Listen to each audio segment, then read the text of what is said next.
आशा करता हूं आप सब बहुत अच्छे होंगे। मेरा नाम है सिद्धांत अग्निहोत्री। स्टडी ग्लोस पे आपका बहुत बहुत स्वागत है। इजराइल ने ईरान के दिल पर हमला कर दिया। दिल के टुकड़े टुकड़े करके मुस्कुरा के चल दिए। ट्रंप ने डेडलाइन को और बढ़ा दिया। भारत के पास कितनी अपॉर्चुनिटी है, क्या ईरान की स्ट्रैटेजी है, क्या अमेरिका की स्ट्रैटेजी है, भारत कैसे इसमें से चीजें निकाल सकता है, हम इन सारी चीजों पर बात करेंगे।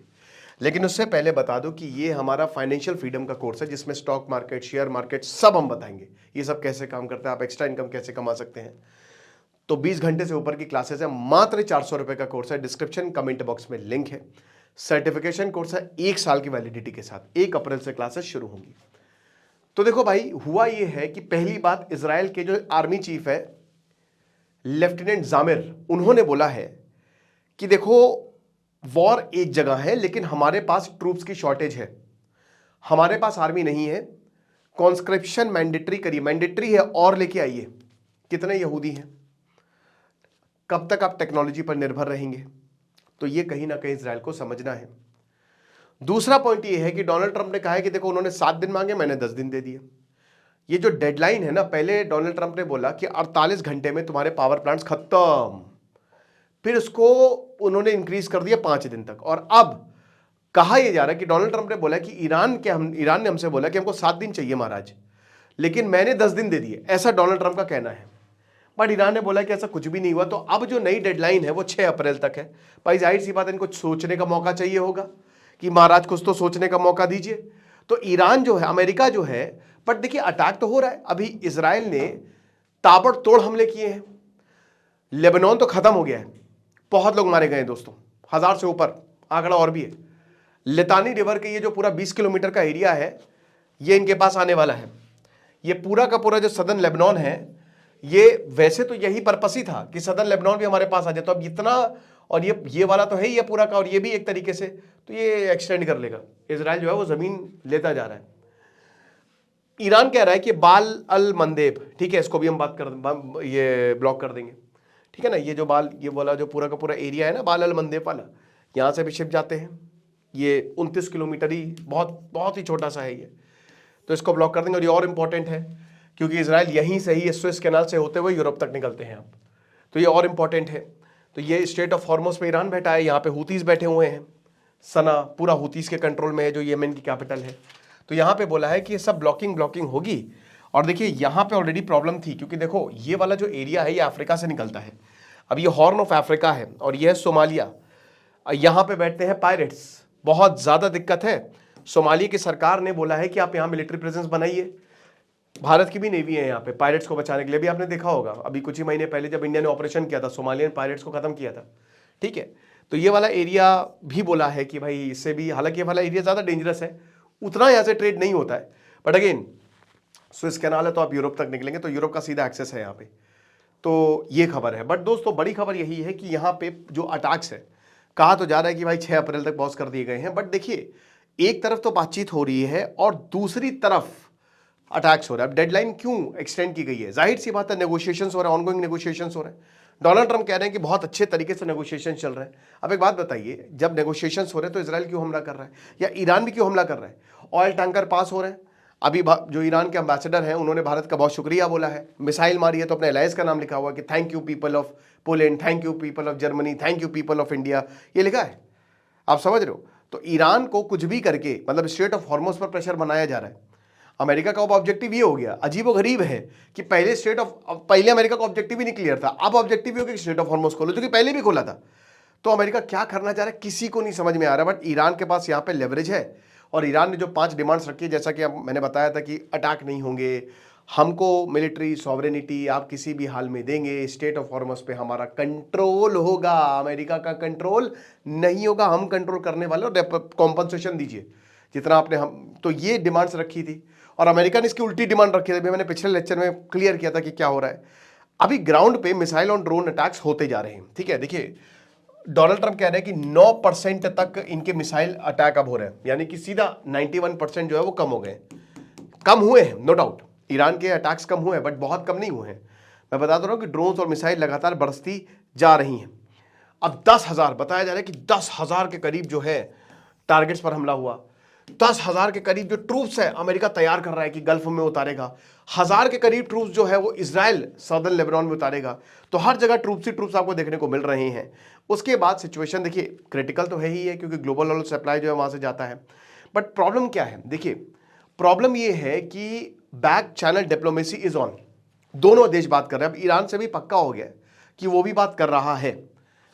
द थिंग इज कि ये वॉर रुकेगा कब, है ना? 6 अप्रैल तक, मार्च आ गया है, ठीक है, वॉर अनऑफिशियली रुक गया है। डोनाल्ड ट्रंप ने बोला है पॉज, यानी कि पॉज। 6 अप्रैल के बाद क्या होगा? मान लीजिए, क्योंकि जो प्रपोजल दिए हैं, जो 15 पॉइंट प्रोग्राम है, आप भूल जाइए वो ईरान मानेगा, वो तो मानेगा नहीं।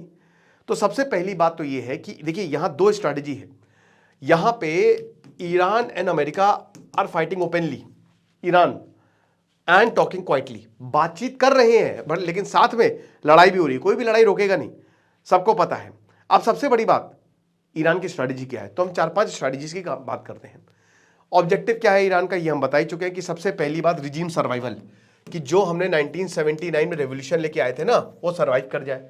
वरना तो भैया जो नया लीडर आता है, इजराइल बोलता है भाई यहां पे मोबाइल चला रहा है मार दो। मोसाद अबे पेजर अटैक करा दिया यार, तुमको और क्या चाहिए?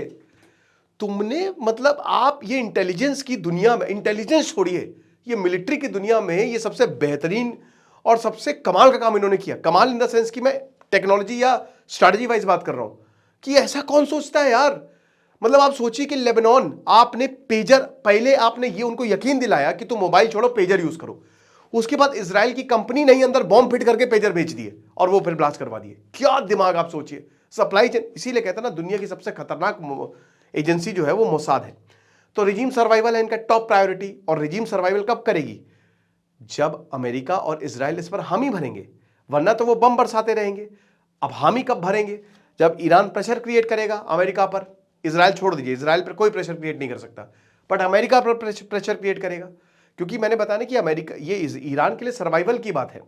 और प्रेशर क्रिएट अब होता जा रहा है, क्योंकि 115-120 डॉलर तक तेल पहुंच गया है। रुपया 94 पर पहुंच गया है, 94 रुपए पर, बहुत वीक हो गया है, ठीक है ना? तो ये चीज है। साथ ही साथ अमेरिका और इजराइल हस्तक्षेप नहीं करेंगे, ये भी ऑब्जेक्टिव है कि कोई अमेरिका और कोई इजराइल दूर दूर तक दिखना नहीं चाहिए। स्ट्रेट ऑफ हॉर्मुज से बाहर निकल जाओ, दौड़ा लेंगे वरना, ठीक है। और रीजनल पावर स्टेटस, हम भी हैं लाइन में। अभी तक खाली सऊदी था ना, सऊदी ने क्या किया देख लिया, हम लड़े हैं तुमसे, हमने टक्कर ली है तुमसे। तो मुस्लिम वर्ल्ड का लीडर कौन? हमारा नेता कैसा हो? ईरान जैसा हो। अब ये डुअल स्ट्रैटेजी है, टॉक प्लस प्रेशर, ठीक है, टॉक प्लस प्रेशर, ये ईरान की सबसे बेस्ट स्ट्रैटेजी है जो अभी तो काम करती हुई दिख रही है। तो टॉक क्या है? डिप्लोमेसी की क्वाइट चुपचाप बातें हो रही हैं। पाकिस्तान, टर्की, इजिप्ट मीडिएशन कर रहा है, सिग्नल्स दे रहे हैं कि हाँ ऑयल शिपमेंट्स को हम, मुझे लगता है कि शायद उन्होंने बोला होगा कि 7 दिन तक आप एक्सटेंड करिए। पब्लिकली नहीं बोलेंगे, जैसे कि डोनाल्ड ट्रंप ने बोला, शायद यहाँ डोनाल्ड ट्रंप को नंबर दे देने चाहिए। पर्पस क्या है? देखिए पर्पस यही है कि बस टाइम बाय करें, बाय टाइम, जितना हो सके युद्ध को टाला जाए, जितना हो सके वक्त को थोड़ा सा बाय किया जाए, ताकि अमेरिका के अटैक्स तुरंत ना हो। अमेरिका के भारी भरकम अटैक्स जो है वो ऑलरेडी रुक गए हैं। And also avoid full scale war. वैसे तो फुल स्केल वॉर अभी पूरी तरीके से नहीं, अभी खाली ऑपरेशंस हैं। जिस दिन मिलिट्री उतरी उस दिन अमेरिका को भी पता है कि उसका बहुत ज्यादा नुकसान होगा। उसके बाद कंट्रोल्ड एस्केलेशन, ये भी स्ट्रैटेजी है कि कंट्रोल्ड एस्केलेशन उतना ही मानो जितना अमेरिका को दिक्कत ना हो। क्योंकि देखिए रीजनल प्रॉक्सीज भी एक्टिव हैं जो कि इजराइल पर प्रेशर बना रही हैं। स्ट्रेट ऑफ हॉर्मुज पे ऑलरेडी जो उनके पास कार्ड्स थे वो सब फेंक दिए हैं, उन्होंने सारे पत्ते खोल दिए हैं। उस पर ऑलरेडी ईरान ने प्रेशर बनाया है और मिसाइल ड्रोन अटैक्स जो है वो कंटिन्यूड है। तो पर्पस यही कि स्ट्रेंथ दिखाओ पूरी दुनिया को मनाने में। आज देखिए सब ईरान की शाबाशी कर रहे हैं, अमेरिका इजराइल की कोई शाबाशी नहीं कर रहा है, ठीक है। सब भाई जाहिर सी बात है ना, सही कौन है? समय ईरान है। तो ईरान ताकत दिखा रहा है, ईरान के पास बार्गेनिंग पावर है। जिसके पास खोने के लिए कुछ नहीं होता ना, वही बैंड बजाता है। और जिसके पास खोने के लिए पूरा महल आपने बताया, 1 सेकंड में खत्म हो जाता है सब, ठीक है ना। एक बॉम्ब आया, खेल खत्म। तो वही बता रहे हैं कि अमेरिका इजराइल के लिए कॉस्ट बढ़ा रहा है, टाइम ले रहा है, और ज्यादा टाइम ले रहा है। और लेवरेज नेगोशिएशंस में जितना ज्यादा युद्ध बढ़ेगा ना, उतना ज्यादा अमेरिका की हार होगी, ठीक है। अमेरिका दिखाना चाहता है कि हम जीत गए। अमेरिका की भी स्ट्रैटेजी की बात करेंगे। Then there is threshold strategy also, ठीक है। थ्रेशोल्ड स्ट्रैटेजी पे काम कर, थ्रेशोल्ड स्ट्रैटेजी अगेन सेम चीज कि भाई डेंजरस बट स्मार्ट गेम, खतरनाक बट उतना ही मारो, अटैक करो बट बहुत ज्यादा भी मत करो, नॉट टू मच। अभी तक अमेरिका को ऐसा नहीं कि बहुत नुकसान हो गया है, कोई एयरक्राफ्ट कैरियर खत्म कर दिया, या देखिए ईरान के पास तगड़े वेपन्स हैं बट वो उन्होंने यूज नहीं किए हैं। लॉन्ग रेंज मिसाइल है, नहीं है, ऐसा नहीं कि उन्होंने सारे वेपन जो है वो यूज कर दिए। बहुत स्मार्टी खेला है ईरान। हो सकता है उन्होंने 50% ही किया, 50% बचा के रखे हो। एस्केलेट, लेकिन हाँ बातचीत होती रहनी चाहिए सटल तरीके से ईरान ने, क्योंकि देखिए ये अगर बातचीत होती है तो यहां ईरान इज विक्टोरियस एक्चुअली। क्योंकि अब क्या होगा ना कि आगे अमेरिका अटैक करने से पहले 10 बार सोचेगा कि यार इजराइल बोल रहा है करें ना करें, प्रॉब्लम हो जाएगी, प्रेशर आ जाएगा। तो ये चीज है, रेड लाइंस को ईरान ने क्रॉस नहीं किए, तो स्ट्रैटेजिक ये थ्रेशोल्ड स्ट्रैटेजी जो है वो ईरान के लिए काम की है।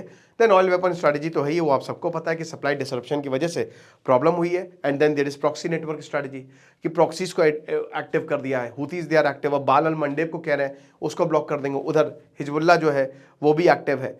स्ट्रैटेजिक पेशेंस भी है, ठीक है, कि देखिए इन्होंने सालों साल सोचने में लगाया है, अमेरिका की तरह नहीं कि ओवर कॉन्फिडेंस। सालों साल इन्होंने अपनी गलतियों से सोचा है, इन्होंने देखा है भाई पैटर्न ऑफ लाइफ करके इजराइल का सॉफ्टवेयर है जो लीडर्स को मारता है, लीडर्स को मार दो युद्ध खत्म, युद्ध शुरू ही नहीं होगा। तो ईरान ने डिसेंट्रलाइज कर दिया कि डिसेंट्रलाइज कर दो, तुमको जहां मिल रहा है, कल हमारे ऑर्डर्स का वेट मत करना, जहां से मारो कोई प्रॉब्लम नहीं। और न्यूक्लियर लेवरेज, ये साइलेंट कार्ड है भाई। देखिए न्यूक्लियर इनकी जो कैपेबिलिटी है, ये मेजर बार्गेनिंग चिप है, straight of Hormuz bargaining chip नहीं है, न्यूक्लियर स्ट्रैटेजी। कि देखिए हम बॉम्ब तो नहीं बनाएंगे बट हम बना सकते हैं, एक हफ्ता है हमारे पास, एक हफ्ते बना लेंगे।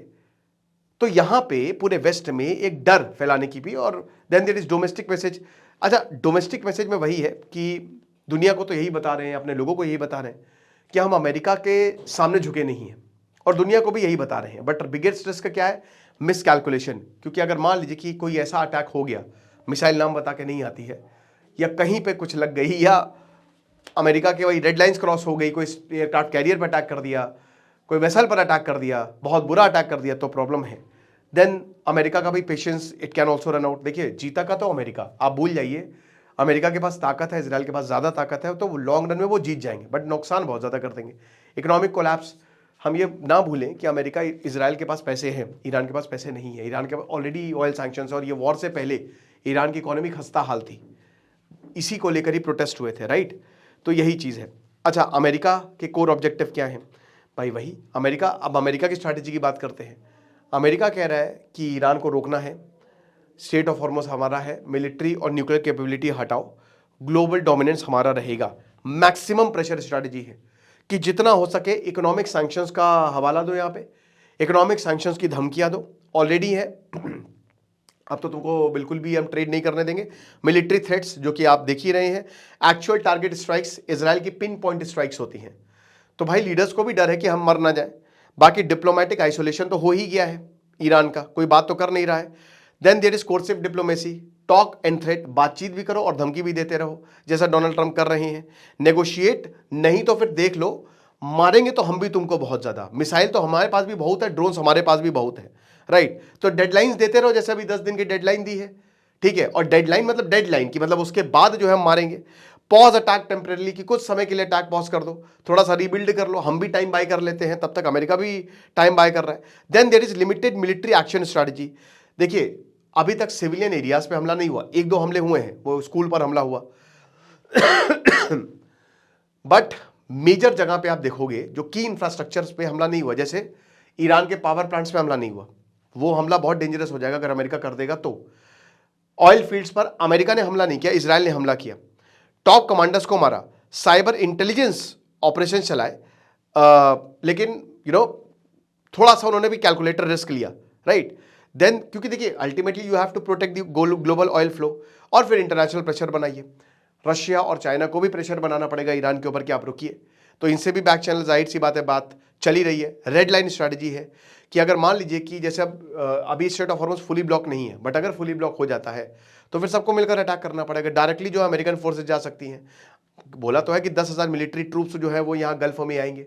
डोनाल्ड ट्रंप का तो साफ कहना है टाइम प्रेशर स्ट्रैटेजी, ठीक है, कि जितना ज़्यादा हो सके डेडलाइन देते रहो, 10 दिन का क्योंकि देखिए इतने समय में आपको डिसीजन लेना है। और ईरान को पता है कि भाई देखिए अमेरिका और इजराइल दोनों के पास कैपेबिलिटी है कि वो हमारे की इंफ्रास्ट्रक्चर पर अटैक कर सकता है, ठीक है।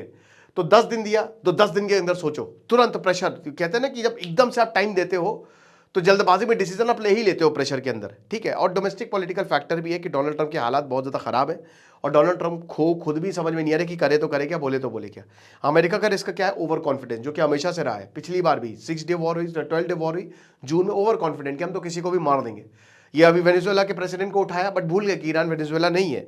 एस्केलेशन स्पाइरल, याद रखिए कि इसमें अमेरिका फंस चुका है, ऑफ रैंप उसको मिल नहीं रहा है। अब ये बड़ी मुश्किल से इनको ऑफ रैंप मिला है और ग्लोबल बैकलैश तो है ही है। जितना ज़्यादा ऑयल प्राइस जाएंगे उतना ज़्यादा इनको ग्लोबल बैकलैश जो है वो फेस करना पड़ेगा। भारत के लिए अपॉर्चुनिटी क्या है भाई? भारत के लिए देखो, मीडिएटर तो भारत नहीं बनेगा, भारत ने साफ साफ बोल दिया है, बट हमारे पास एनर्जी सिक्योरिटी एडवांटेज है। ईरान से हम चीप ऑयल खरीद सकते हैं। ईरान पे सैंक्शंस थे, लेकिन अब हमारे पास अच्छा मौका है।